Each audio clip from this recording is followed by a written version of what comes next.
Let's continue with Chapter 7, Kangan and Baby Roo. Okay, at that moment, who should come stumping up the hill but Pooh. Pooh. Good afternoon, Kanga. Good afternoon, Pooh. Look at me jumping, squeaked Roo, and fell into another mouse hole. Oh. Hello, Roo, my little fellow. We're all going home, said Kanga. Good afternoon, Rabbit. Good afternoon, Piglet. Rabbit and Piglet, who had now come up from the other side of the hill, said, Good afternoon, and hello, Roo. And Roo asked them to look at him jumping, so they stayed and looked. And Kanga looked too.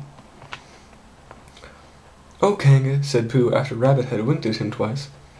I don't know if you were interested in poetry at all. Hardly at all, said Kanga. Oh, said Pooh.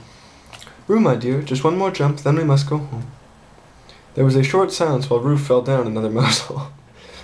Go on, said Rabbit, in a loud whisper with his paw behind his paw. Talking of poetry, said Pooh, I made this little piece as I was coming along. It went like this. Now let me see. Fancy, said Kanga. Now, Roo, dear. You'll like this piece of poetry, said Rabbit. You'll love it, said Piglet. You must listen very carefully, said Rabbit. So as not to miss any of it, said Piglet. Oh, yes, said Kanga, but she still looked at Baby Roo. How did it go, Pooh, said Rabbit. Pooh gave a little cough and began. Lines written by a bear of very little brain.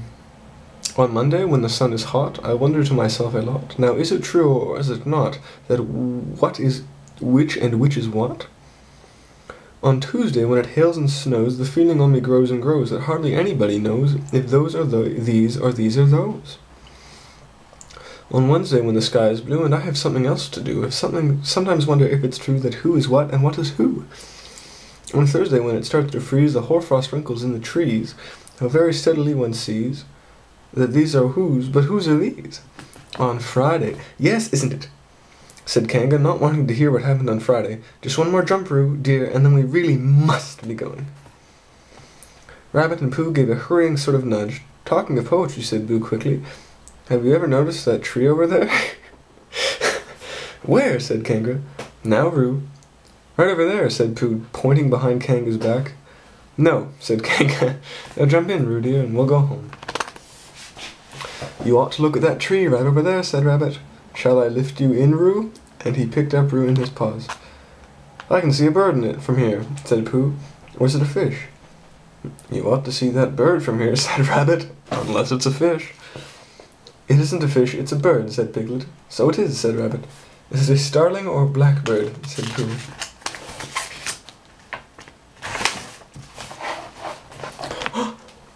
That whole question, said Rabbit. Is it a blackbird or a starling? And then at last Kanga did turn her head to look, and at that moment her head was turned. Rabbit said in a loud voice, In you go, Roo, and in jumped Piglet into Kanga's pouch.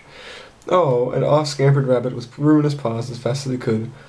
Why, where's Rabbit? Said Kanga, turning around again. Are you all right, Roo, dear? Piglet made squeaky Roo noise from the bottom of Kanga's pocket. Rabbit had to go away, said Pooh. I think he suddenly thought of something. He had to go and see about it. Suddenly. And Piglet? I think Piglet thought of something at the same time. Suddenly. Well, we must get going home, said Kanga. Goodbye, Pooh. And in 3 large jumps she was gone. I wish I could jump like that, he thought. Some can and some can't. That is how it is. But there were moments when Piglet wished that Kanga couldn't. Often when he had a long walk through the forest, and he wished that he were a bird. But now he thought jerkily to himself at the bottom of Kanga's pocket, if this is flying, I shall never really take to it. And up he went in the air. He said, Woo! And as he came down, he said, Ow! And he was saying, Ooh, ow, ooh, ow, ooh, ow, all the way to Kanga's house. Of course, as soon as Kanga unbuttoned her pocket, she saw what happened. Just for a moment, she thought that she was frightened, and then she knew she wasn't, for she felt quite sure that Christopher Robin would never let any harm happen to Roo. So she said to herself, if they are having a joke with me, I will have a joke with them. I'm glad it's going like this. Now then, Roo dear, she said, and took Piglet out of her pocket. Bedtime. Aha, said Piglet, as well as he could after this terrifying journey.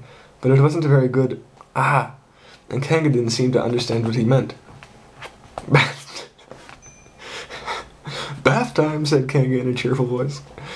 Da, said Piglet again, looking around anxiously for the others. But the others weren't there. Rabbit was playing with Baby Roo in his own house and feeling more fond of him every minute. And Pooh, who had decided to be a Kanga, was still at the sandy place on top of the forest practicing jumps. "I am not sure at all," said Kanga in a thoughtful voice, "that it wouldn't be a good idea to have a cold bath this evening. Would you like that, Roo dear?"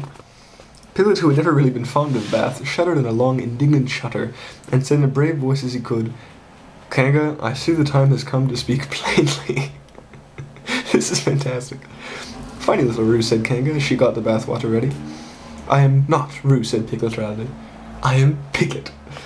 "Yes, dear," said Kanga soothingly, and imitating Piglet's voice, too. So clever of him.